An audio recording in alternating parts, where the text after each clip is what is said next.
Listo, hoy es lunes 14 de noviembre y estamos en la clase de estrategias de investigación creativa y tenemos la oportunidad de platicar hoy con la poeta y performer Rocío Cerón. Rocío lleva acento en la I, claro, por supuesto, y vamos a tener una charla con ella acerca del proceso creativo y el papel de la investigación en la creación de poesía. Y bueno, vamos ahora a pedirle a Héctor que si nos hace el favor de hacer una pequeña introducción para escuchar y dialogar con Rocío. Adelante, Héctor. Hola, buenas noches a todas, todos quienes nos escuchan. Bueno, primero que nada, mi nombre es Héctor y bueno, soy estudiante de la maestría en comunicación en la Universidad Iberoamericana en la Ciudad de México. Y el día de hoy vamos a presentar a la poeta y performer Rocío Cerón en esta charla que la titulamos Simultáneo Sucesivo, en referencia a su último texto y poemario que publicó justo este mismo año. Bueno, Rocío Cerón nació en la Ciudad de México el 19 de junio de 1972. Ella es poeta, ensayista y editora. Ha tenido a lo largo de su carrera, tanto académica como artística, ha cursado diplomados de Filosofía y Arte en la Universidad del Claustro de Sor Juana Inés de la Cruz o de Sor Juana, aquí en la Ciudad de México, así como algunos otros reconocimientos. Bueno, ha sido editora en diversas revistas, coordinó el Diplomado de Literatura en Expansión en el Centro de Artes San Agustín, Casa Oaxaca, y actualmente es profesora del taller permanente de poesía en la misma institución. Asimismo, participa como docente en el proyecto Tránsitos, diplomado en investigación, experimentación y producción artística transdisciplinaria, y en el seminario tópico de problemas de la cultura contemporánea, organizado por la Dirección de Desarrollo Académico del CENAR. Y bueno, ha tenido diversas publicaciones a lo largo de su carrera, las cuales han sido traducidas al alemán, al inglés, al finés, al francés, al turco y al sueco. Bueno, el statement creativo de la autora, bueno, ella nos menciona que mental es la imagen. Es también sonora, es visual, es olfática, es áptica, poética. El lenguaje se escucha, el pensamiento como las imágenes se ven, las vivencias son sensoperceptuales e irradian. En sus piezas parte el discurso entre el lenguaje, el sonido del mundo, sus entornos visuales y corpóreos desde la observación.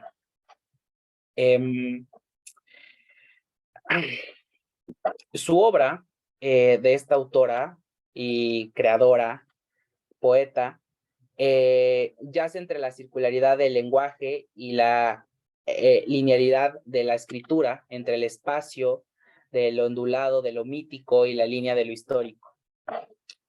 Como performer, ha realizado donde la voz experimenta, sonoras son instrumentos de lenguaje, intenta cortar el ruiderío del sordo contemporáneo.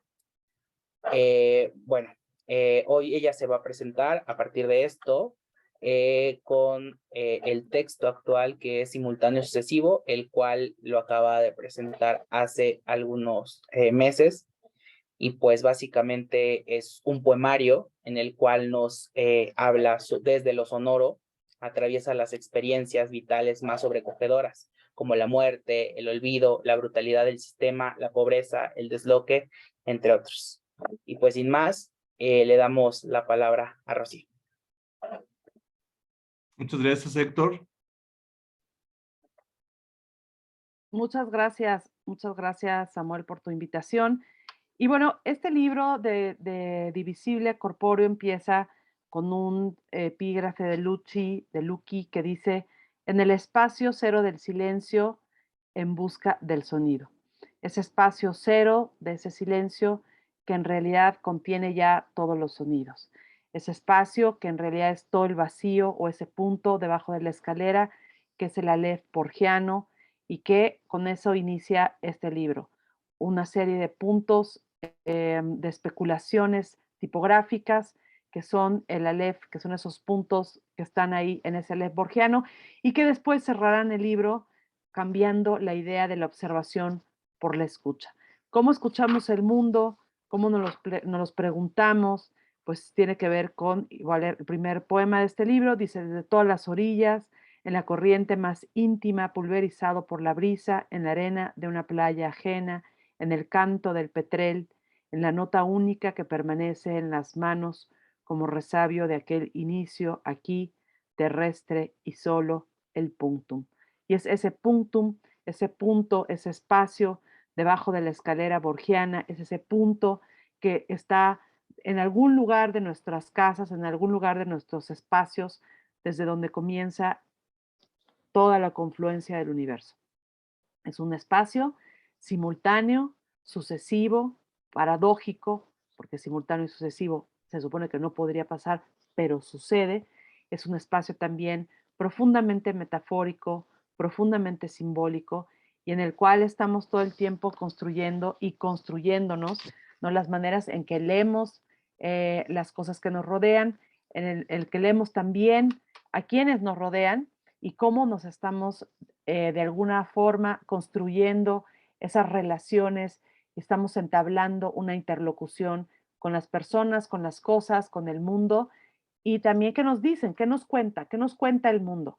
Simultáneo y sucesivo entonces habla de esos espacios, habla y se pregunta sobre el ruido, sobre el silencio y sobre todo lo que hay entre esos puntos que en el fondo son como un ouroboros que se muerde la cola, es decir, que están anclados el uno en el otro en el uno, y que siempre estarán, siempre pues pegados junto con el otro y que necesitan, también eso es importante decir, de un testigo, de una escucha, de alguien que ya está ahí colocándose, que ya está ahí en una escucha atenta, pues empezando a dialogar, empezando a hablar de lo que sucede y de lo que pasa en nuestros alrededores. ¿Qué puede aportar la poesía, por ejemplo, para una investigación, para una estrategia? Yo creo que lo que puede aportar es su propia constitución, es decir, que el lenguaje ya tiene, el lenguaje poético, una constitución que aborda, que pasa, que está dentro de su cuerpo, dentro del cuerpo del poema, que es profundamente visual, que es profundamente sonora, que es profundamente plástica, que tiene una construcción incluso de arquitectura verbal, ¿no? Que está llena de imágenes, que está llena, como en el cine, ¿no? O sea, que es la cámara y el enfoque, ¿no? Que el encuadre de esa mirada del autor nos va dando como distintas posibilidades de entender justo desde dónde viene esa mirada y desde dónde viene esa lectura. Si lo piensan como si fueran dispositivos o bocinas, no es lo mismo escuchar abajo que escuchar arriba. Y eso es igualmente lo que sucede con nuestras investigaciones. Yo normalmente cuando doy clases les digo, no hay poesía, incluso poesía, que parecería que podría uno escribir poesía así nada más de la nada y escribir tus versitos por ahí. No hay eh, realmente un arte profundo y una constitución de conocimiento si no hay una investigación artística. Yo sí soy muy devota de investigar, ¿no? De que si estás haciendo un proyecto y quizá aquí voy a lindar más como en una perspectiva desde el arte contemporáneo que desde el proceso de muchos poetas, pero para mí cada libro es un proyecto. Es un proyecto, pero no solamente un proyecto porque va a pasar una obra o porque va a salir un poema sonoro o porque va a salir el libro o porque va a haber un performance o porque va a haber un álbum o un álbum sonoro, un libro, etcétera, sino porque es un proceso de pensamiento tal cual. Es una forma de ir investigando lo que te interesa y que por eso saliste desde ese punto, pero que se va arbolando, o sea, que va construyendo nervaduras con otros conocimientos, con otras ópticas quiere decir con otros autores, ¿no? Porque uno también va haciendo su linaje de autores, y autores hablo no nada más autores de texto, del literario, sino de creadores, ¿no? Como Herzog, pienso en Werner Herzog, este cineasta maravilloso, que tiene una mirada que para mi gusto refleja mucho este pensamiento poético que no necesariamente pasa por el texto y el poema, pero sí que pasa, que por cierto ya va a sacar su libro de poemas, debo decir que dijo que este año lo iba a lanzar, ¿Escribe pero poemas? escribe, sobre todo lee poesía. Él Mm. dice que él, antes de escribir un guión, lee poesía porque la poesía lo ralentiza, porque la poesía lo mete a otro espacio que no es el espacio del vértigo y que no es el espacio al cual estamos acostumbrados a estar corriendo y estar contestando 65,000 mails y haciendo 20 cosas, como que la poesía te sujeta a otro enclave, ¿no? A otro espacio simultáneo y sucesivo donde puedes ver de manera poliédrica lo que estás investigando. Alguna vez llegó un chico de ingeniería a un taller de poesía y me dijo, no, es que yo solamente sé escribir manuales de ingeniería hidráulica. Y yo le dije, oye, a mí me parece que en tu manual de ingeniería hidráulica debe haber cosas súper interesantes, ¿no? Claro. Entonces, trajo sus manuales y finalmente hicimos un poema a partir de sus manuales, de lo que escribía en sus manuales, ¿no? Y a mí se me quedó muy grabada la palabra ataguía, ¿no? Que la ataguía es como una especie de brazo de piedra que justo ata y guía, ¿no? Un camino que se mete Ataguía. hacia el mar, ataguía. Entonces yo lo usé en un poema y le dije, oye, es que tienes unas palabras maravillosas. Es como algunos conceptos de leyes de la abogacía que los puedes utilizar también y que yo sé que hay poetas que lo han utilizado como una dimensión poética, igual que en la ciencia, ¿no? Igual que Claro. en la ciencia o igual que en las posibilidades de cómo el otro día estaba escuchando a una persona que, pues una maestra de moda, y decía, no, es que lo que tú quieres es que yo te construya un alma. Y yo así de, órale, ¿me vas a construir un alma? ¿No? Y en realidad lo que me decía, sí, la geometría. Y entonces las dos cosas me parecían alucinantes y es que yo quería hacer un vestido para intervenirlo, con texto y demás. Y ella me decía, claro, lo que tú necesitas es como la primera base, o sea, la capa, la parte de texto, que es el alma, que es la base donde va a pasar todo, donde se van a coser Ujú. las cosas. Ellos le dicen el alma, es Alma, el es una alma del metáfora. vestido, claro, por supuesto, o la geometría, Mm, ¿no? Que también me parece bellísimo, porque es la geometría que permite, ¿no? Como cuando hacen, no sé, supongo que en las casas de alta costura, antes de hacer el gran vestido, pues pasa por a lo mejor hacer un primer esbozo en una geometría que puede estar en una tela mucho más económica y que te permite también hacer el patronaje, ¿me entiendes? Eso solamente lo sabes si hablas con alguien de moda. claro. Así aprendes de alguien. Exacto. Y si escuchas y te prendes y dices, ¡ah! Como alma, y entonces ya obsesivamente, debo confesar, si soy muy obsesa, te pones a investigar. Claro. Pero la investigación proviene, insisto, de algo que te gusta. Y eso que te gusta, después te das cuenta que lo que no te gusta, como Héctor estaba diciendo así de, ay, no, es que nos dejan unas cosas horrorosas, ¿no? Que eso que no te gustaba está profundamente relacionado, extrañamente, paradójicamente, con lo que sí te gusta. Que aquello que tú odiabas, la geografía, de, ay, malditas clases de geografía, no sé qué, y de pronto pasas y estás escribiendo algo y esas cimas y cimas con C y con S están en tu texto y que las topografías que levantaban no sé qué ingeniero y que la geografía, que tú odiabas esas clases, están de alguna manera relacionadas con lo que tú estás haciendo conceptualmente, con algo que tiene que ver, por ejemplo, con comunicar, eh, no sé, algo sobre música, ¿no? Claro. Las clases que tú has impartido en los muchos talleres que das, ¿son a gente que ya son poetas? No, son a gente que vienen de cualquier lugar del universo del conocimiento. Es decir, que puede ser, por ejemplo, acabo de dar un taller bueno, se llama neuropoesía, ciencia y neurociencia, poesía y neurociencia. Y es porque, bueno, para que vean cómo aparte yo sí creo que biografía, su biografía tiene mucho que ver con sus gustos y con las cosas que investigan. Mi abuelo fue neurólogo de tal forma que cuando yo crecí, pues estaba, hola Paola, cuando yo crecí estaba muy directamente, de alguna manera vinculada y veía a mi abuelo justo que hacía los electroencefalogramas. A mí los electroencefalogramas me parecían cautivantes desde que era niña porque este universo de la onda eléctrica, o sea, me parecía como un baile, como si la luz pudiera bailar en los electros. Luego, más, digamos, más grande, me di cuenta que en el fondo era sobre todo una escritura, ¿no? Que el cerebro escribe a través de las ondas eléctricas, y entonces hice un proyecto que se llama y que sigo desarrollando, Potenciales Evocados, que primero fue una performance con una acción prelingüística donde no había nada escrito, o sea, es el primero donde no he escrito ningún poema, y hay un ejercicio prelingüístico, y luego del ejercicio prelingüístico hay ya una escritura, y es un proyecto que sobre todo investiga la imagen que evoca la imagen que evoca la imagen.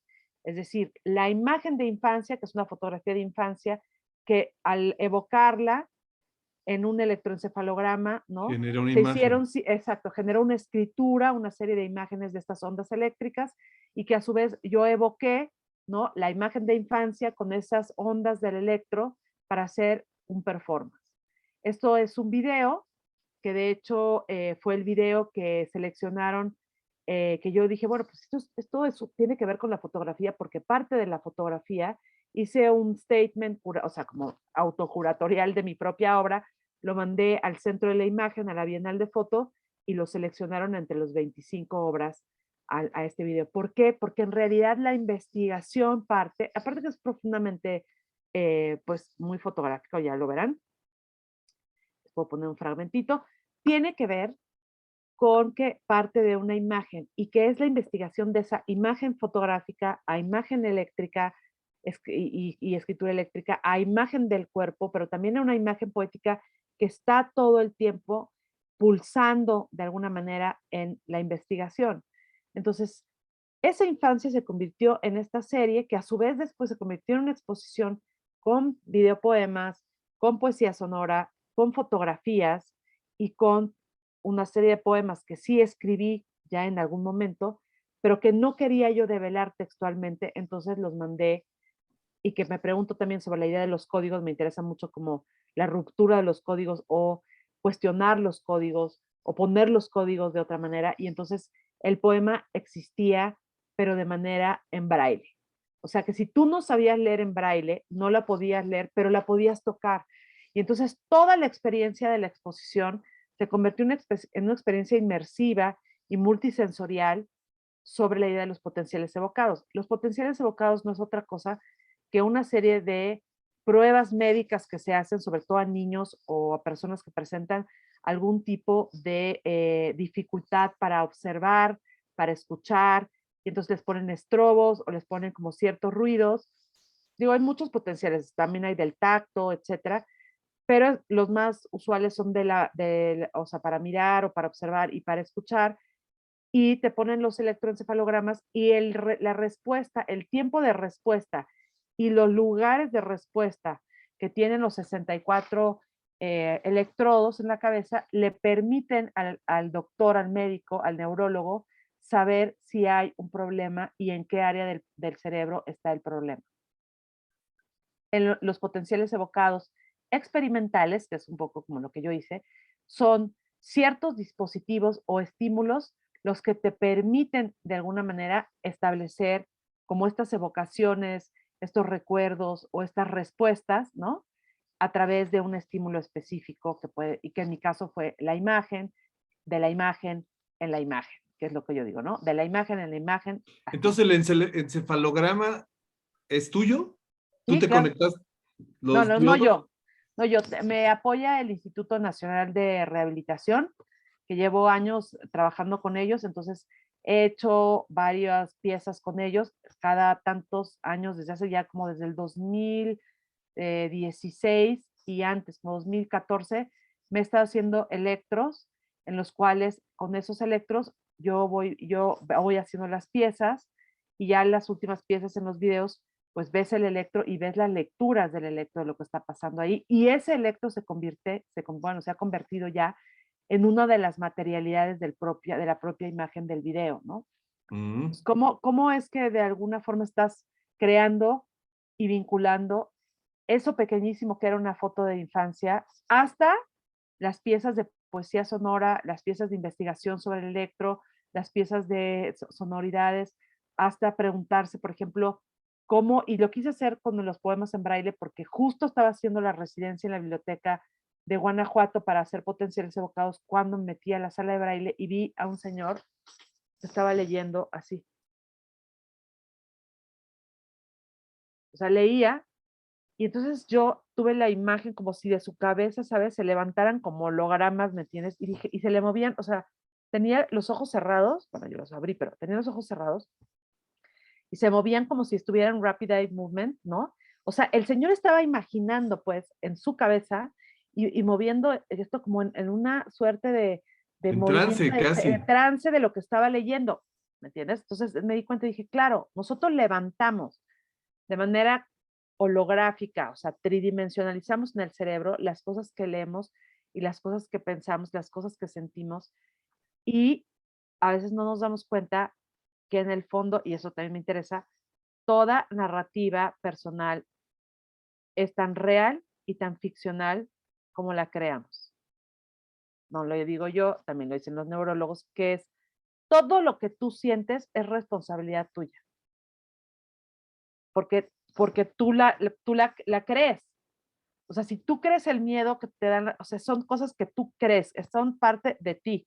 O sea, no es que el otro, bueno, te sacó la lengua, pero tú puedes hacer de que te sacó la lengua una cosa gigante, máxima, que te lleve al suicidio, o decir, ay, me sacó la lengua, adiós, ¿me entiendes? O sea, no darle la menor importancia. O sea, la dimensión de las lecturas del mundo la hacemos nosotros, y eso tiene que ver con nuestros referentes de educación, con nuestros referentes de educación de todo tipo, de educación cultural, de educación social, de educación académica, de educación sentimental, de educación álmica, pues espiritual, ¿me entiendes?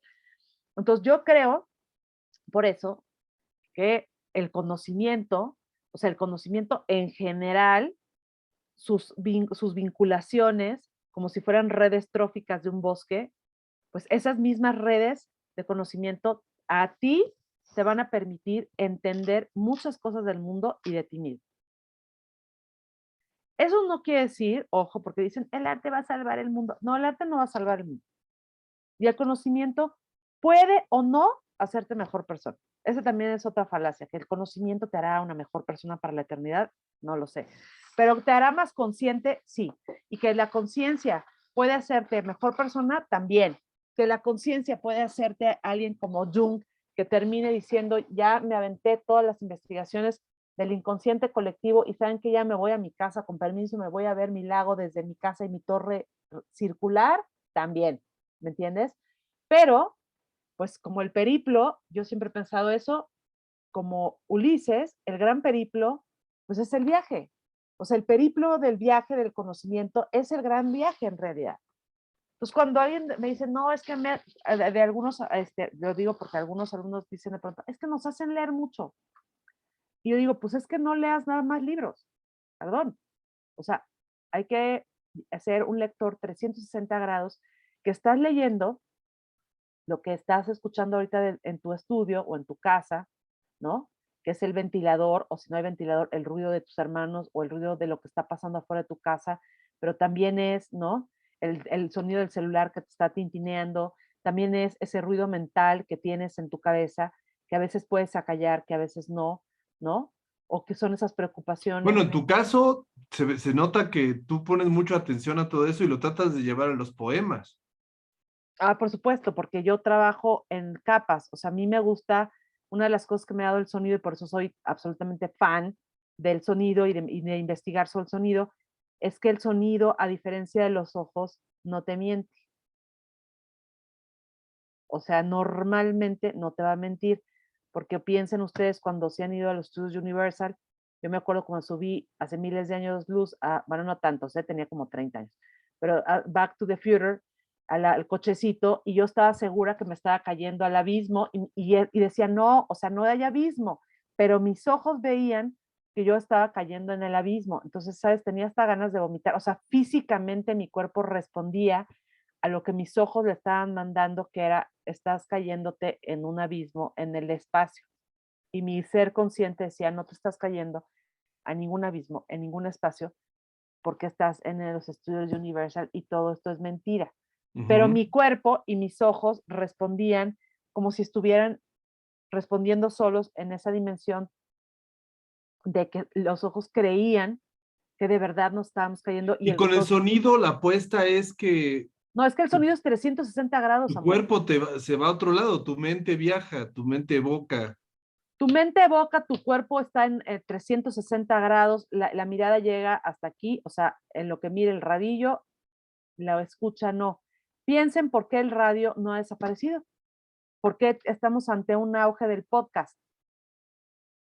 O sea, ante tantas cosas visuales que podríamos conectarnos eternamente. No, la verdad es que todo el mundo está conectado a los ears, ¿no? O a los iPods, o a lo que sea que pongan en el oído, que yo no sé si está tan chido, porque luego ya hay así de, ay, le dio tinnitus, chin, ya no oye de un lado del oído del otro. Pero bueno, la cosa es que por qué estamos regresando a la dimensión del oral y del sonido, ¿no? Pues porque tiene que ver donde creo yo que estamos otra vez pensando en las ritualidades, en lo ritual. Y lo ritual pasa por el concierto de música, lo ritual pasa por lo que escuchamos todos, lo ritual pasa por el podcast que escuchaste mientras ibas a la escuela, o el podcast pasa también por aquello que quieres decir. Y como hay una gran libertad también en estos espacios, en estos continentes digitales, pues la gente puede decir muchísimas cosas y puede expresarse en estos espacios más que nada más en el video, que también hay muchos youtubers y muchos videos, pero creo que la gente de alguna manera, no lo sé, quizá lo sepan más ustedes, siento que la escucha es como un espacio más íntimo, es un espacio más cercano, ¿no? Y donde las voces también te llevan y te conectan a otro trance y a otro espacio que no es la visualidad. Eso es lo que yo pienso. Y bueno, yo soy muy fan de lo escuchar. Lo visual es mucho más exigente. No lo sé, Aleida. No, no lo sé. En realidad me parece un poco tramposo. O sea, si tú sabes, te lo digo porque yo tengo amigos que son reyes del mundo digital y de hacer realidades inmersivas y videomapping y no sé qué. Y bueno, te puedes ir con la finta de lo espectacular, te puedes ir con la finta de decir, wow, ¿no? Este mundo, ¿no? La inteligencia artificial está increíble, los nuevos, esto que salió, ¿no? De que podías poner así como frases, palabras, imágenes, y no sé qué, y te empezaba a hacer las capas de imágenes. O sea, como que creo que puede ser más tramposo o más fácil de dos cosas. Más fácil de que lo consumas, lo visual, y más tramposo también un poco, y el sonido no. Si yo te pongo un sonido con un subwoofer súper grave y tu cuerpo o sea, eso no lo logra la imagen. Y tú Claro. entras a un espacio, una instalación, ese sonido como en el concierto, o sea, cuando llegas a un concierto, tu cuerpo se va de ese concierto y sigue todavía un vibratio, o sea, sigue todavía vibrando de eso que escuchó, y no solamente los oídos, el cuerpo vibra también con el sonido. Entonces, el sonido tiene otra capacidad y otra fuerza, y puede ser más exigente e incluso más terrible.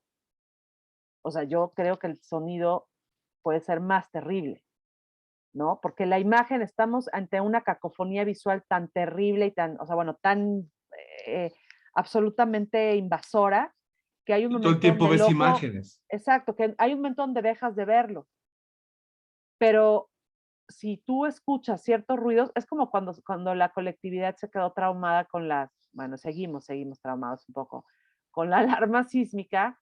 O sea, tú oyes algo que se le parece a la alarma Sí, te sísmica y sales aterrorizas. corriendo. O sea, Sí. ya ni le preguntas, dices, con o sea, avientas todo y sales corriendo. ¿Por qué? Porque el oído, o sea, insisto, es más, eh, o sea, es más difícil que lo engañes, ¿no? Es más difícil que lo engañes. Y dos, o sea, una cosa es el reggaetón, el perreo, la música electrónica, todo, pero una pieza sonora puede ser una cosa que digas, te odio, quiero salir de aquí. O sea, imagínense, una de las cosas que Te hacían puede también, causar angustia, ¿no? claro, una de las cosas que hacen bueno, ya estamos, cuando hacen de tormento, ¿no? Que Es atormentan a escuchar. las víctimas, es escuchar. Sí, Sí, es sí, tortura. tortura china, o sea, bueno, no china, pero tortura, escuchar cosas, tú imagínate, yo que siempre he dicho, mi peor tortura sería oír country todo el día, o sea, no, música country todo el día, ya ni lo digo, ¿no? Pero ya no odio tanto la música country, pero en realidad sí hay cosas que tú puedes odiar porque no la quieres oír, es igual que los olores, ¿sabes? O sea, si un olor te molesta, quieres alejarte a todo así, corriendo, y ese es otro tema, el universo del olfato. O sea, el universo del olfato, ¿por qué vamos? Para que vean, ese es otro tipo de comunicación. ¿Por qué vamos a Bershka, Mango, Pull and Bear, Guess? Digan la marca que quieran en las boutiques o incluso centros comerciales. ¿Por qué nos gustan ciertas tiendas más que otras o por qué nos sentimos más confortables en ciertas tiendas? Bueno, no sé si ustedes lo sepan, pero lo pueden investigar y yo creo que ya lo saben, pues porque usan perfumes, usan una serie de perfumes para la limpieza que huelen y yo les puedo decir que el Starbucks aquí y en China huele igual. Huele igual. Tú llegas al Starbucks de Perú y Sarajo, bueno, huele igual. En todos lados huele igual Starbucks. Tú entras a Zara, España, Zara, Estados Unidos, Nueva York, Zara, o sea, bueno, de algunos que yo conozco, tiendas huelen igual. Tú entras a una tienda como Gucci, Gucci México, Gucci París, Gucci Londres, Gucci donde sea, y huele exactamente igual. ¿Por qué? Porque utilizan, digo, habrá una nariz muy educada, habrá evidentemente sus diferencias porque también la gente es diferente, o sea, la gente que está no es exactamente igual, pero digamos el grosso, el golpe de olfato es eso que ponen, Y ¿no? tiene Eso que mucha huele. fuerza, ¿no? Claro, entonces tú quieres estar ahí, porque piénsenlo, Starbucks huele a Starbucks exactamente igual. El caso de Samsung, dice Paola, el caso de Samsung que utiliza, imagínate, aroma a duraznos en su tienda, pero no, bueno, no sé aquí en México si lo utiliza, pero muchas tiendas utilizan eso. Igual que cuando el Palacio de Hierro lanzaba sus perfumes, y que no sé si siga lanzándolos, pero que huelen, las tiendas huelen, ¿no? Y uno se hace familiar a esos olores.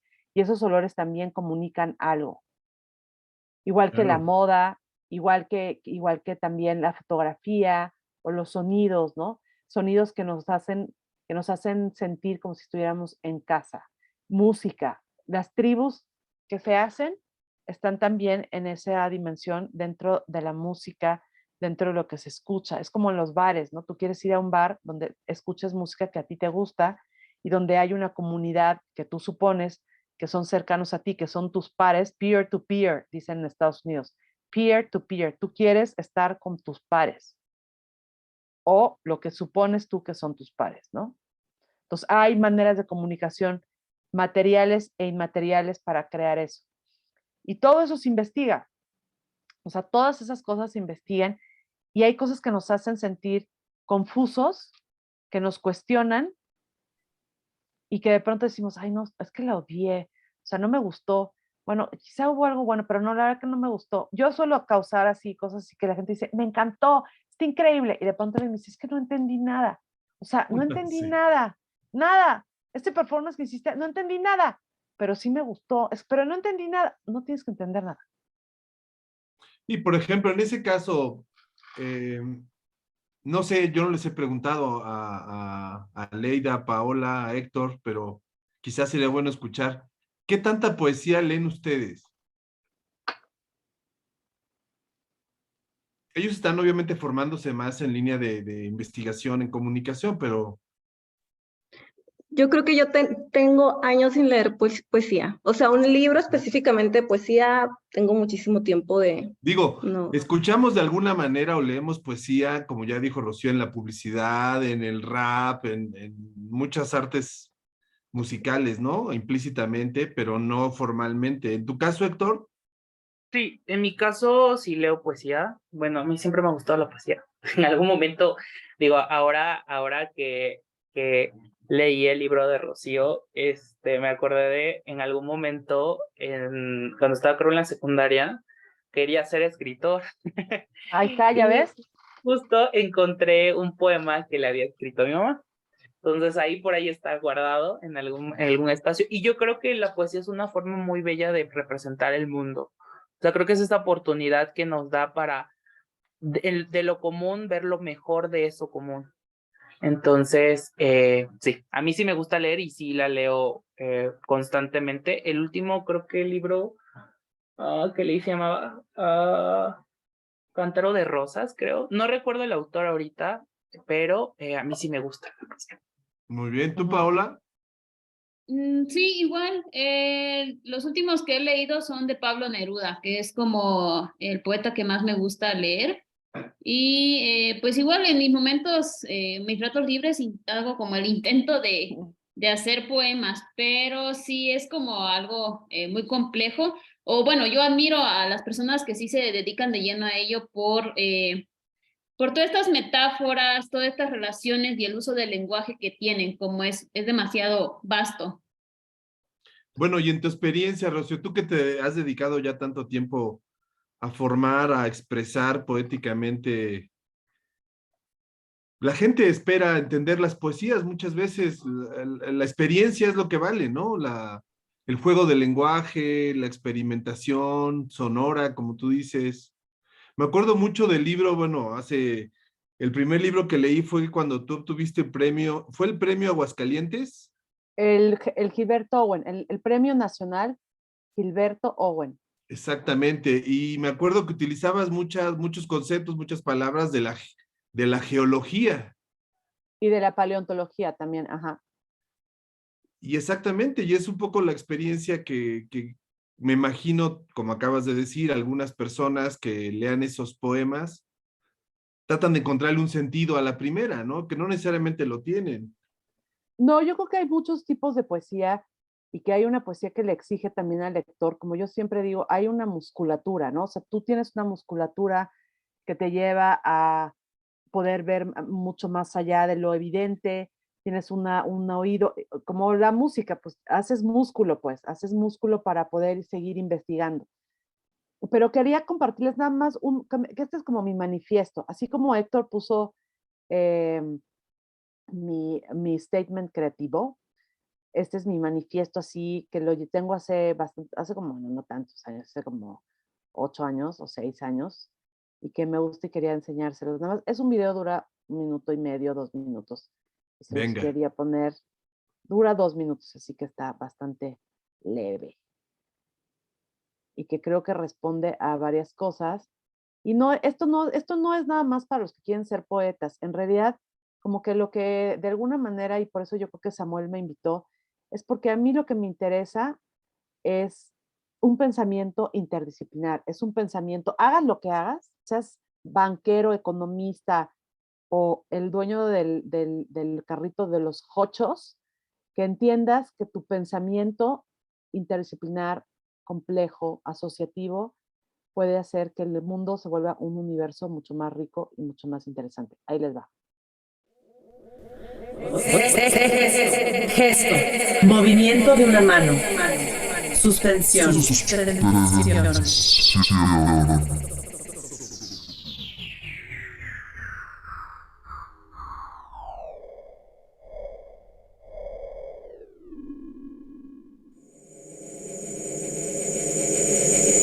Cielo.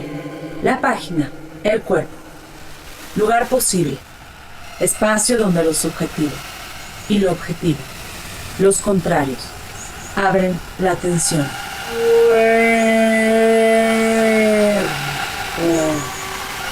Territorio que se entrega, territorio que penetra, territorio que se entrega, territorio que se penetra, territorio que se da como espacio, territorio que se penetra, territorio que se entrega, territorio que se da, para que sea posible el viaje.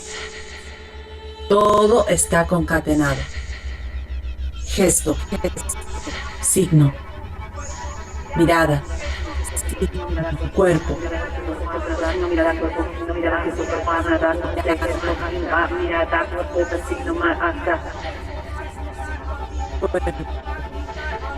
En todo ello la memoria.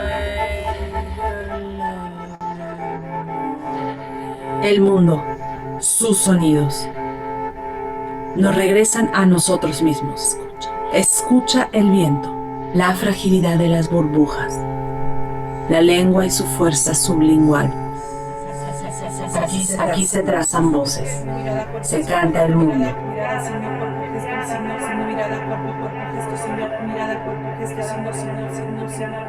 Mirada, cuerpo, gesto, gesto, cuerpo, gesto, cuerpo, signo, mirada, cuerpo, gesto, signo, mirada, gesto, mirada, cuerpo, mirada, cuerpo, mirada, gesto, mirada, signo. En todo ello la memoria. Ahí se acaba. Qué Y padre. bueno, y creo que ese es así como pues, un statement que habla que todo está concatenado, o sea, el cuerpo, la escucha, la mirada, el gesto, ¿no? Para mí que es tan importante el gesto. Y bueno, simultáneo sucesivo parte justo de ese gesto, que es mirar debajo de la escalera, que son los signos de puntuación del cuento de Borges, y cierra con los signos de puntuación, pero en lugar de decir mira, observo, escucho, no sé qué, en lugar de decir mira, miro tal cosa, observo tal cosa, termina con, yo le cambié todo el texto a Borges y dice escucho. Entonces no es lo mismo mirar la cabellera larga de Paola que escuchar la cabellera larga de Paola. O sea, el sentido de cómo se convierte eso le da simplemente otra lectura a esa cabellera, a esa mujer y a ese espacio. Entonces, ese es el tipo de incitaciones de cómo investigar de otra manera, pues las cosas que hacemos, desde las cosas más nimias y más pequeñas, porque Georges Perec, a mí me gusta mucho, que es un escritor francés, decía, y tiene razón, que siempre estamos buscando lo más grandilocuente, lo más excepcional, lo más extraordinario. Y se nos olvida que lo más extraordinario, lo más excepcional y a veces lo más maravilloso está junto a nosotros o enfrente a nosotros. Y es las cosas más mínimas, residuales, insignificantes, nimias. Y desde ahí podemos empezar a ver el mundo. Oye, Rosa, en tu caso, este manifiesto, como dices, ¿tú lo haces en colaboración con alguien? ¿Tú aprendiste, me imagino, de las muchas cosas que has aprendido en los últimos años? ¿Tú editas? ¿Tú mezclas los sonidos? ¿Cómo trabajas, por ejemplo, algo tan impactante? Porque es muy impactante el video. No, el video lo trabajé con Abraham Chabelas, que fue un artista con el que colaboré durante mucho tiempo. Y ahora, a partir de, ¿qué año? A ver, a partir del 2018, o sea, 18, 19, 20, casi 4 años, dije, no, pues yo quiero escuchar ciertas cosas y entonces me dediqué a estudiar Ableton, que es con lo que trabajo. O sea, sé usar ya Audacity y Ableton y entonces empecé a hacer yo mis propias sonoridades, a hacer sesiones en vivo, a trabajar la voz, ¿no? Y a cosa que me pasó en España, este año yo digo que este es el año de las residencias, porque me gané una residencia en España para estar 3 meses en Córdoba haciendo un levantamiento para hacer poemas sonoros sobre los patios cordobeses. Y después hice una con Potenciales Evocados, que era como mi proyecto y sigue siendo como el proyecto que sigo produciendo y trabajando en él. Me saqué otra residencia en el Centro de Estudios e Investigaciones Interdisciplinarias, que es el CEIDA, en Monterrey, de la Universidad Autónoma de Nuevo León. Y ahorita estoy haciendo una residencia artística sobre el lenguaje que se llama Speculari, Vestigios Futuros del Lenguaje. Me interesa el futuro en el futuro, o sea, el lenguaje futuro en un futuro, ¿no? O sea, como no pensando en el primer futuro, sino en esto que digo simultáneo y sucesivo y como ya desde este presente estamos ya proyectando ese futuro en el futuro. Y es una residencia artística que estoy haciendo en el TEC, donde no es ya nada más poesía textual, sino estoy haciendo piezas sonoras, videos que ya había hecho desde MUNI, pero ya integrándome, o sea, no edito yo, pero yo dirijo al camarógrafo, yo dirijo al editor, me siento horas pantalla y edito con ellos, le digo, no, no quiero ver esto, no sé qué. Entonces lo que sucede es que me estoy convirtiendo en directora. O sea, ¿haces un guión? No, es que el poema es el guión. Ok. El poema es de alguna manera, o mi idea, ¿sabes? Hago muchas anotaciones y entonces digo, quiero ver específicamente esto. Entonces llevo trabajando todo este año con una editora a distancia, no nos hemos visto, y hemos trabajado de lo que hice en España, lo que hice para Monterrey, lo que estoy haciendo ahorita para el TEC. Y de sonido, tengo a alguien que me ayuda a hacer la masterización, porque la masterización sí es todo un rollo, la verdad que eso sí, ahí sí, para que veas, está muy rudo, pero toda la conceptualización de las piezas Bueno, y los poemas son míos. te platico que en la Ibero hace 6 meses, más o menos, se inauguró un estudio para grabar sonido con toda la potencialidad tecnológica para música.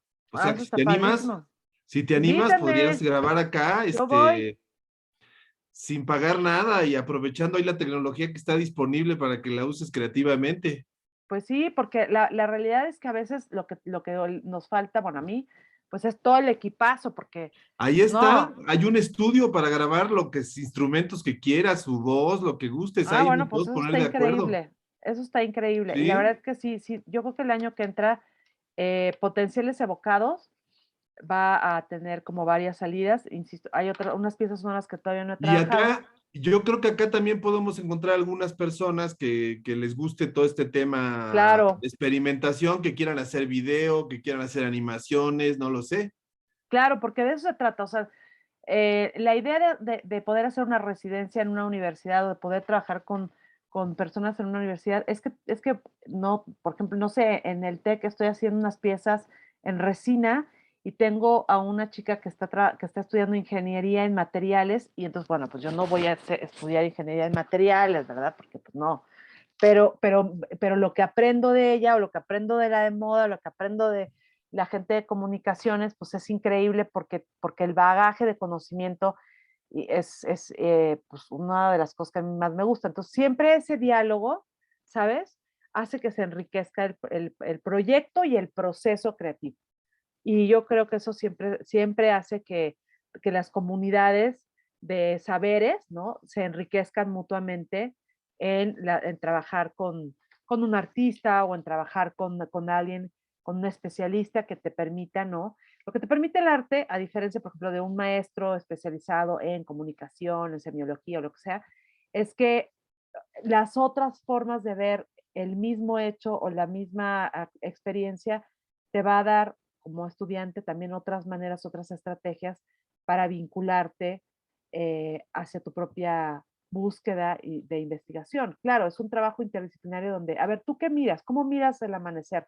No, pues yo te hago tal. ¿O cuáles son tus hábitos? No, pues yo me levanto, me tomo un café. ¿Y qué pasa si rompemos ese hábito y hacemos otra cosa? ¿Y cómo son esas soluciones? Y tiene que ver con el desplazamiento, con tu capacidad de desplazamiento y cambio, porque si no tienes capacidad de desplazamiento y cambio, cuando llegue la nueva tecnología, cuando lleven nuevas formas, si tú no tienes un primer punctum de salida estable, pero flexible, pues no terminas de entender lo que está pasando en el mundo ni con la tecnología. Y a ustedes, como a nosotros nos va a tocar de 80 años, ¿no? A ustedes, pues no sé, en 30 años, aquí el señor y yo tenemos como 40 y tantos, 44, 50. ¿Cuántos años tiene Samuel? Voy a cumplir 52, Rocío. Yo soy de 70. Bueno, el señor tiene 52. O sea, el maestro Samuel tiene 52. Es un jovenazo. Yo tengo 50, ¿ok?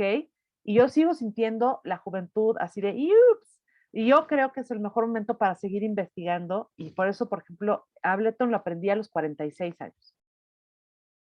No, y Y qué padre que lo hayas no, aprendido, sí, ¿no? sí, sí, ¿Cuánta sí. gente no se No, y rehúsa? lo sigo aprendiendo. O sea, tampoco soy la máxima especialista, pero tengo esa humildad también y que creo que eso es importante, que no importando lo que tú ya sabes, o sea, no te tienes que ir por el mundo pensando que eres ya el profesor máximo emérito en la especialidad del ala de la mosca izquierda y sus 365 puntos. No, o sea, está bien, pero esa ala se puede ver a lo mejor desde la arquitectura o desde los rituales que hacían los egipcios con las moscas. ¿Me entiendes? No sé, estoy como especulando. Y por ejemplo, bueno, para que abrirle el micrófono si tienen alguna pregunta o comentario para Rocío, pero yo tengo esta duda, Rocío, yo lo he visto mucho en tu trabajo, ¿cuándo crees que un artista o un creador ha dejado de decir cosas nuevas? ¿Cuando deja de aprender? ¿Cuando deja de abrirse?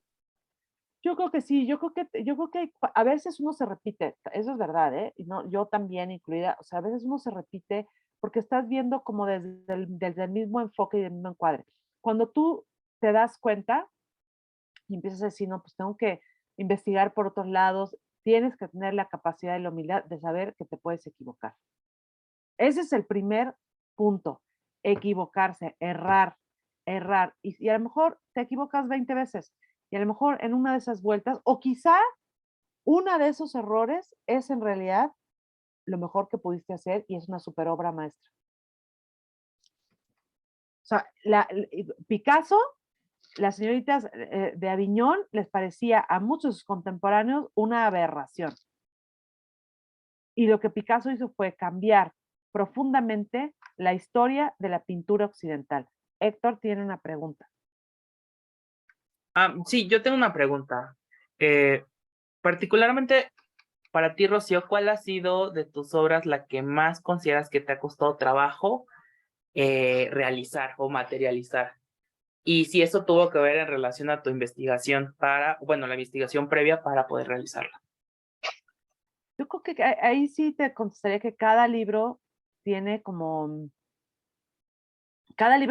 su anclaje y su investigación. Por ejemplo, a mí me gusta mucho Diorama. Diorama es un libro que salió publicado en el 2012 y está traducido al inglés y de hecho se ganó el Best Translated Book Award en Estados Unidos en el 2015.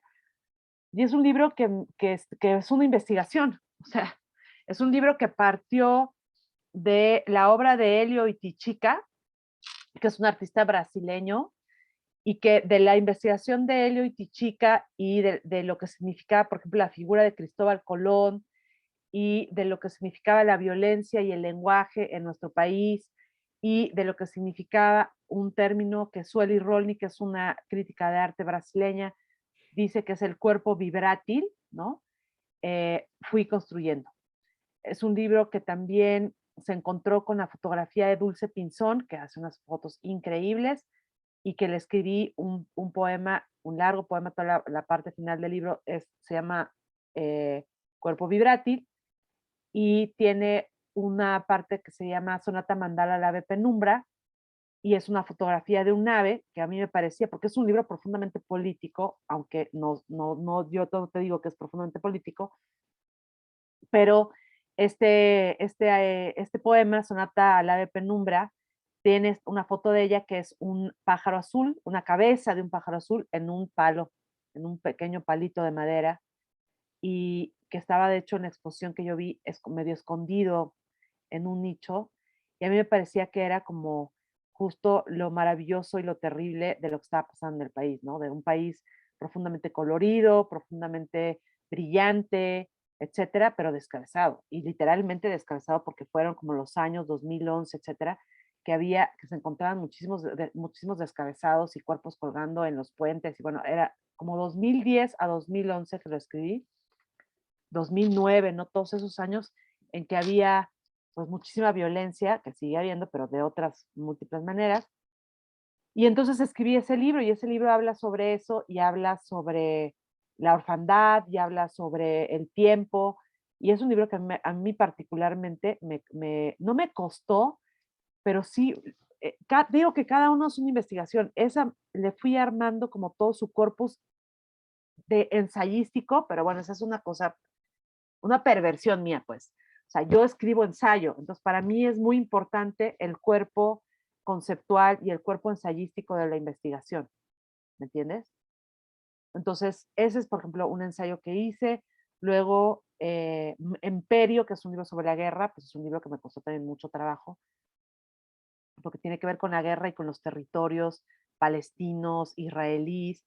Entonces está lleno de coordenadas, ¿no? Pero puede ser una guerra que sucede en cualquier lado. En fin, o sea, hay muchos guiños y muchas cosas que están dentro del libro que el lector no necesariamente ve, a menos que sea un lector muy capcioso, o que simplemente yo las sé y que forman parte del libro y que no necesariamente tienen que ser algo que se vea porque son parte de la obra negra que está en el poema, ¿no? Oye, ¿y la violencia de los últimos años aparece más en Diorama que en otro libro, Rocío? Yo creo que sí, aparece más en Diorama. O sea, Imperio es un libro del 2009 y es un libro sobre la guerra, Dioramas del 2012 y también tiene una cosa, y no, en simultáneo sucesivo hay un, ahora que que me lo preguntas, hay una sección que dice que se llama campo de irrupciones, por ejemplo, dice Grupo Financiero Nacional le lleva la información, porque hay una burla, ¿no?, de las noticias, o sea, es como muy radial el poema, ese poema en específico, y entonces dice, te voy a dar un fragmentito, más como para que se den cuenta, dice, un abofetado, 2, el impacto, el ruido, explosión de lo que queda adentro, deuda, para no decir la muerte, para temerla o desear su paso. Grupo Financiero Nacional le lleva la información más relevante. Golpe de Estado, repentino, violento, vulneración del cuerpo-nación, poder, la movilidad del poder. Sufragio universal, Estado de Derecho, destruidos. Se distingue la idea de la mentira, ecos de los voces que copian en ecos y más ecos estridentes toda furia. Golpe de Estado, desmembramiento del país en virutas. No, es notación, o está la actita a punto de derrumbe, escritura abisal, no para decir algo, no decir, para no decir algo, o discutir viento al hombro, tempestad, tempestad, viento que golpea la nuca sobre el tejado de los padres muertos, silenciar el llanto para guardar futuras formas de decir no, al paso, las coordenadas, marcaje tímbrico, llamado para agotarse y revivir de nuevo, y así sigue, ¿no? Entonces el poema va jugando también con las voces, con los tonos y con esta presencia de Con grupos. esa parodia de las Claro, noticias. exactamente, con esa parodia del discurso, que esa es otra cosa que me importa mucho, el discurso público en el discurso íntimo, o sea, en tu cuerpo íntimo, en tu cuerpo, en tu casa, en tu espacio, pero el discurso público, cómo se mete y se cuela hasta incluso cambiar las formas en las que nos vestimos, las formas en que nos tocamos, las formas en que hablamos. Y bueno, pues eso es también otro tema. Claro, claro. Tengo mis multiplicidades de temas, mis bajadas de investigación. ¿Alguna pregunta más, muchachos? Paola, Aleida, Héctor. Yo sí tengo una. Adelante. Hace ratito que decías que algunas personas comprendían tu obra y otras no. ¿Eso cómo o cuánto afecta las nuevas creaciones que haces? Nada, o sea, porque a veces me dicen, es que no entendí nada.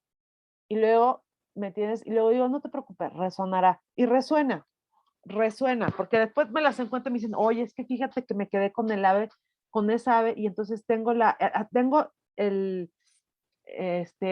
por ejemplo, alguien me dijo, no puedo quitarme de la cabeza el estribillo de tu lectura de diorama, porque había una cosa que se repetía que decía cortical, subcortical, cortical, subcortical, y entonces tiene como ¿no? Y entonces me decía, es que sigo pensando, y le dije, bueno, pero sí sabes lo que es lo cortical y lo subcortical, ¿verdad? Del cerebro, porque claro, son cosas que me interesan.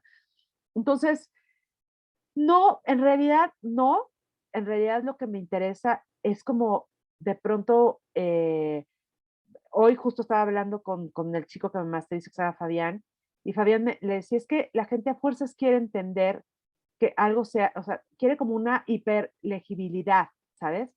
Que la pieza tenga y se escuche, meteorito, golpe, azufre, ¿no? Pues no. O sea, a lo mejor la pieza sonora lo que dice es meteorito, golpe, azufre, pero en sus sonoridades, en su materialidad y en el trance de lo que significa entrar en esa pieza, escucharla y salir de ella, ¿me entiendes? Sí, no solo los signos, lo que significan, ¿no? Exacto, no signo lo que significa. Entonces, es una discusión porque hay gente que me dice, oye, pero es que no entendí bien, o que, fíjate que me dicen, es que tu libro lo leí, pero cuando fui a verlo en vivo es otra cosa. Y yo le digo, bueno, ¿qué esperabas? O sea, tú leíste el libro, esa es una versión de los hechos.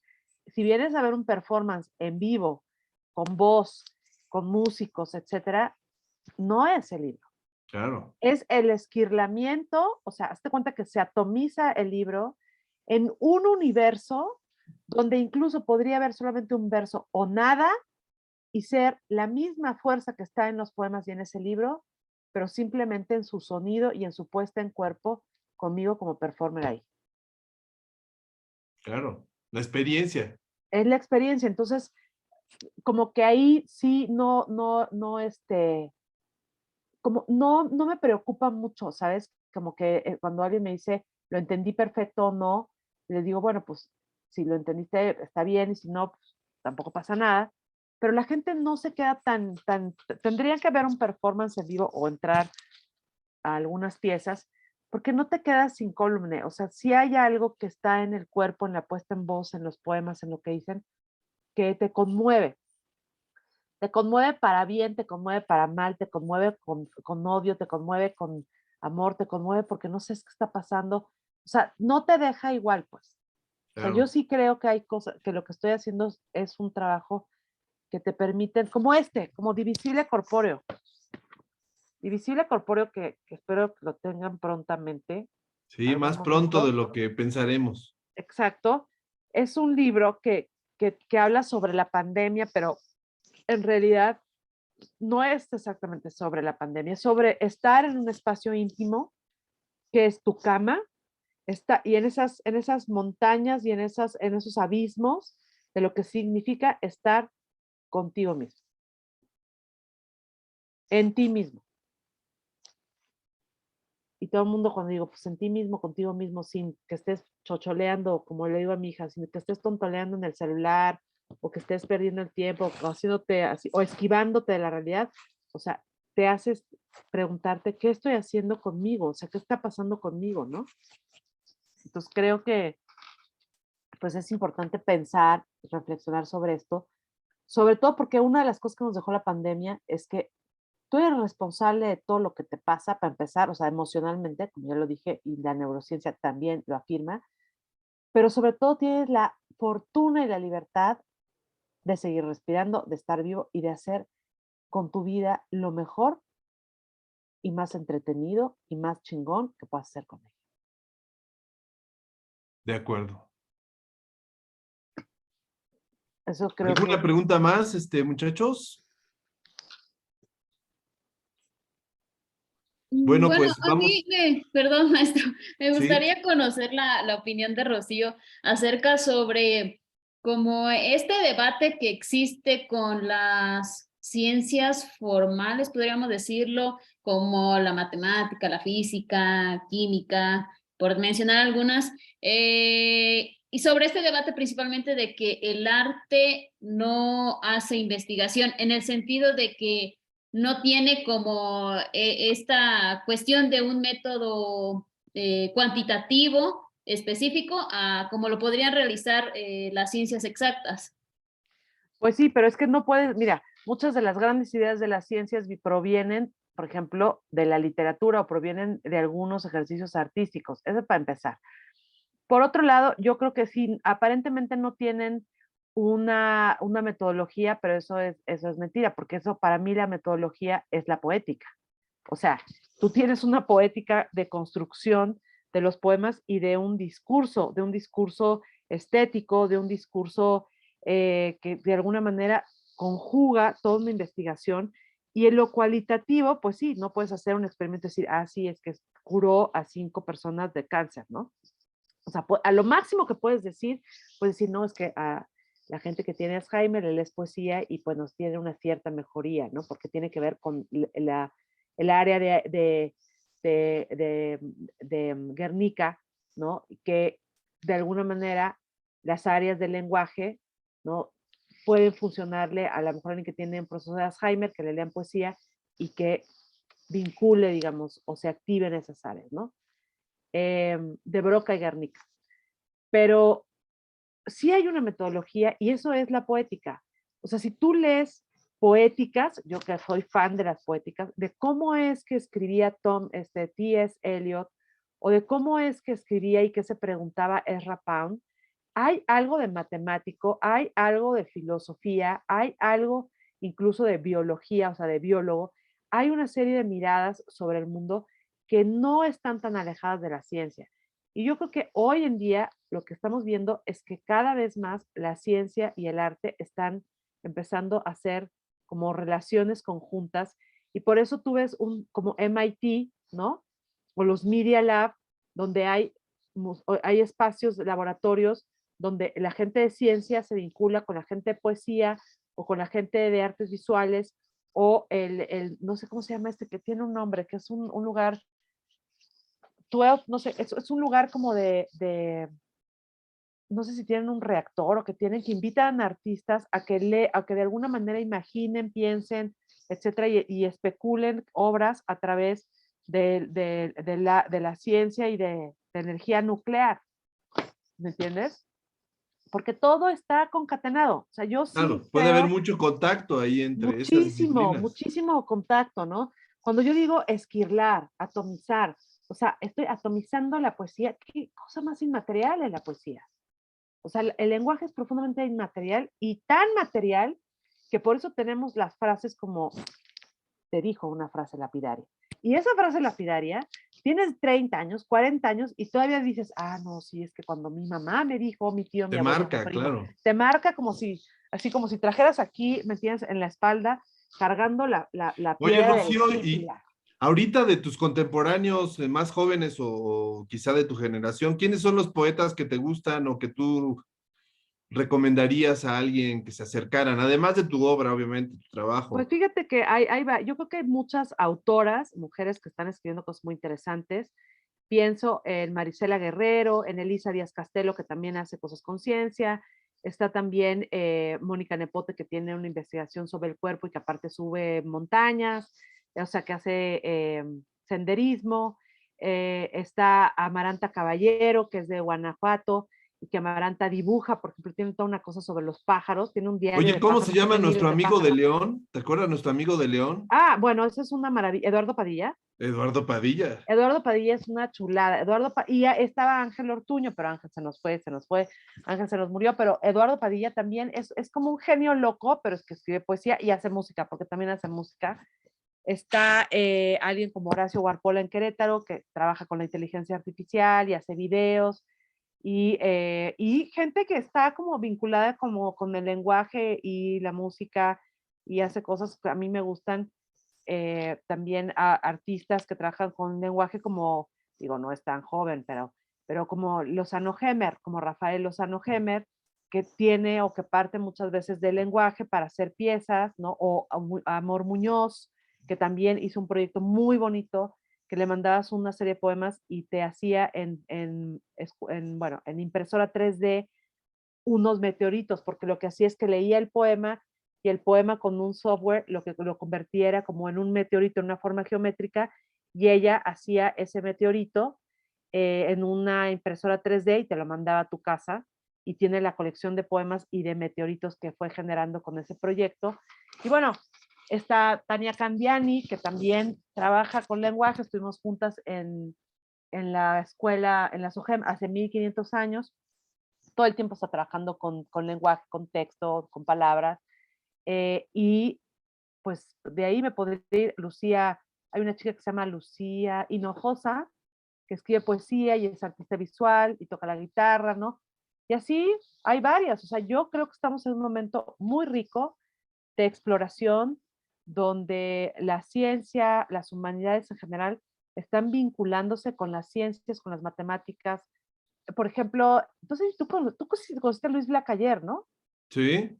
El del pelo chino. Luis tenía unas piezas increíbles, él estuvo en el MIT, es matemático, y él hizo una pieza, por ejemplo, creo que era La Tempestad de Shakespeare, y hacía las letras más grandes según lo que iba leyendo, porque el software iba leyendo todo el texto e iba alimentando las veces que se repetían las letras, ¿no? En el alfabeto, y entonces iban haciéndose cada vez más grandes o más chiquitas.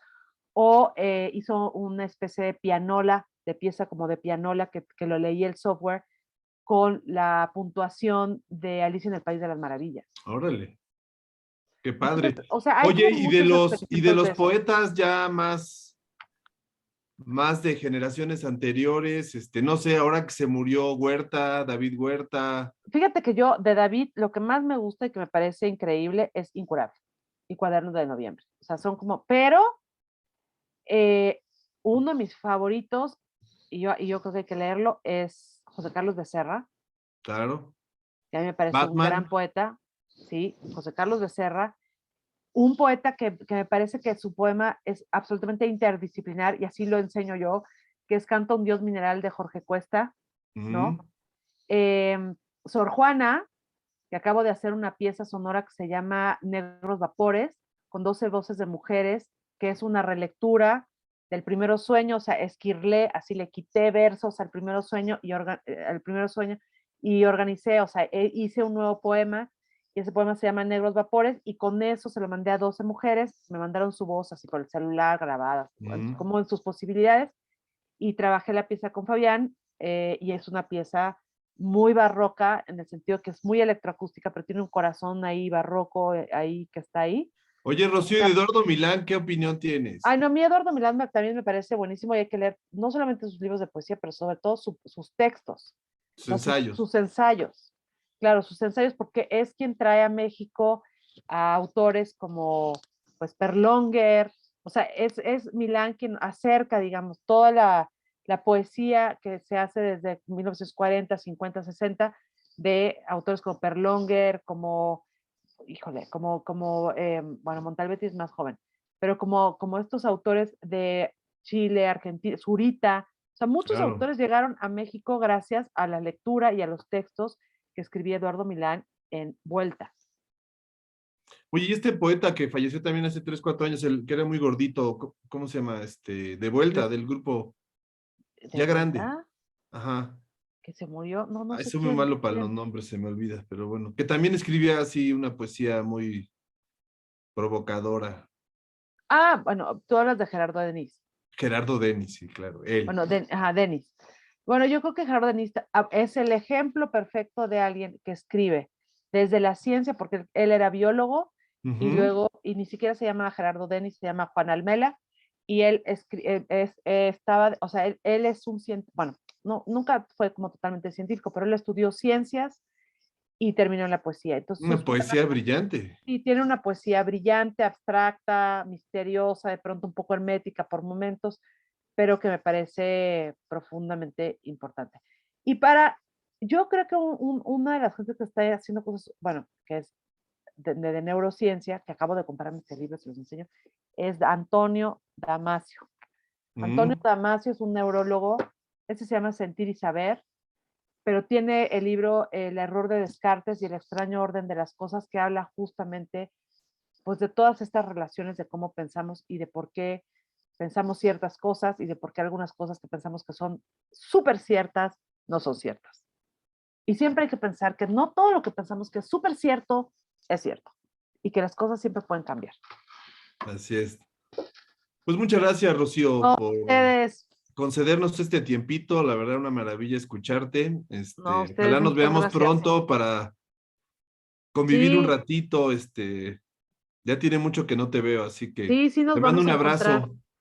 Muchísimas gracias, Héctor, Aleida, Paola, Samuel. Muchas gracias por el espacio, el tiempo. Muchas Espero que gracias. les haya gustado. Muchas gracias por la presentación, Héctor. Y les recomiendo también que me sigan ahí en Instagram. Estoy como La Observante.